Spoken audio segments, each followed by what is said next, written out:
السلام عليكم ورحمة الله وبركاته. ازيكم يا حبايبي؟ عاملين ايه؟ يا رب يومكم كله يكون خير وبركة ان شاء الله. النهارده هعمل معاكم النودلز الكوري الحار اللي كلكم بتشوفوا الصينيين وهم قاعدين بياكلوه بيبقوا مستمتعين بطعمه. هعمله معاكم وهنعمله بطريقة سهلة جدا، مش هياخد منكم 5 دقايق. يعني مدة الفيديو بالظبط هي المدة اللي انا عملت فيها الايه الاندومي النودلز الكوري. معايا هنا 2 باكت من الاندومي، اي نوع انتوا حابينه.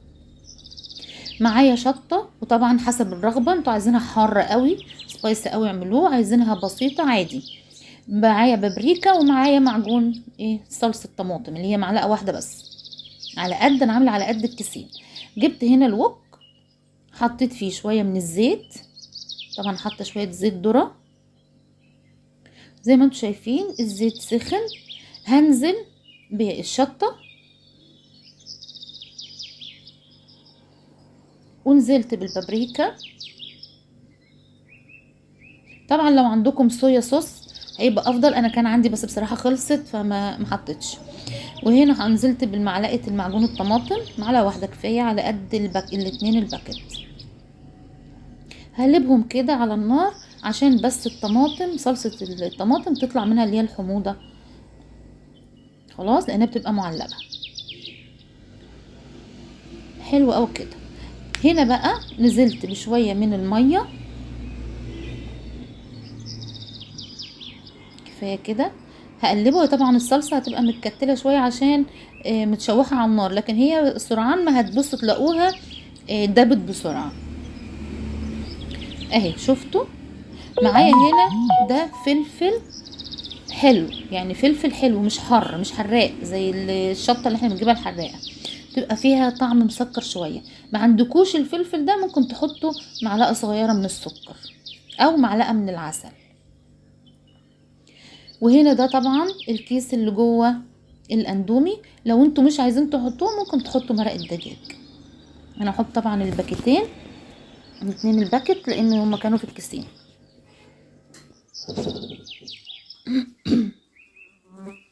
هقلب كويس. شوفوا يا جماعه الطريقه دي واخده يدوب على قد يعني مده الفيديو، هي المده اللي انا عامله فيها الاندومي، بيغلي بسرعه وانتوا بتستعملوه. نزلت هنا بشعره صغيره من الملح، لان كانت الباكت اللي انا حاطاه ما كانش مملح كفايه، وشعره صغيره خالص. بصوا غليت واحنا لان هما شويه الميه صغيرين. هنزل بقى بال2 باكت. انتوا بقى تعملوا الكميه اللي انتوا عايزينها، انا بوريكم بس الطريقه وانتوا هتعملوها ازاي. ولو عايزين بقى تسلقوا بيض زي ما هما بيعملوا، ياكلوا بيض مسلوق مع النودلز، براحتكم خالص. انا حبيت اوريكم الفكره، اوريكم هو بس بيتعمل ازاي، مفيش اسهل من كده. بصوا المنظر، وجوسي وجميل جدا، مش عايزه اقول لكم حلو قوي قوي قوي. ما خدش مننا حاجه، ما خدش مننا وقت خالص، يا دوب هي مده التسويه بتاعته. بصوا الجمال، مش عايزه اقول لكم جمال، وريحته تحفه تحفه تحفه. عايزين تزودوا الجوس بتاعه، فانتوا ممكن تزودوا شويه الميه بس بسيط، البابريكا تزودوها شويه عشان اللون. لو عندكم صويا صوص بقى هتبقى خطيره، مش عايزه اقول لكم تبقى على جمالها بالصويا صوص.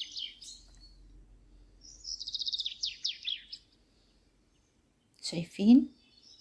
الله، الريحه تحفه يا جماعه، مش عايزه اقول لكم، عايزه اكلها بسرعه. انا ولادي ما كانوش مصدقين ان انا عامله الاندومي نودلز كوري كده، لانهم بيشتروا الباكت غالي جدا ب50 جنيه. باكت النودلز الكوري ب50 جنيه يا جماعه. شوفي ده الباكو ب6 جنيه بس، عملنا منه 2. يلا، اتمنى فيديو النهارده يكون عجبكم. وفي حاجه كمان قبل ما اخلص الفيديو، التوم اللي هو الاخضر اللي انتوا بتشوفوه بياكلوه جنب الاندومي او جنب النودلز، انا هنا خللت التوم بيتخلل زي اي مخلل عادي. ابتدى بصوا لونه يغير، لما بيتخلل بيبقى لونه يتغير، بيبقى لونه اخضر. طبعا انا ما حطيتش منه، انا كنت هحط منه بس طبعا مش هينفع لانه هو لسه مستواش قوي. فاتمنى فيديو النهارده بقى يكون عجبكم، واللي ما اشتركش معايا في القناه يشترك وفعلوا الجرس يوصل لكم مننا كل جديد. اتمنى تجربوها وتقولوا لي رايكم في التعليقات.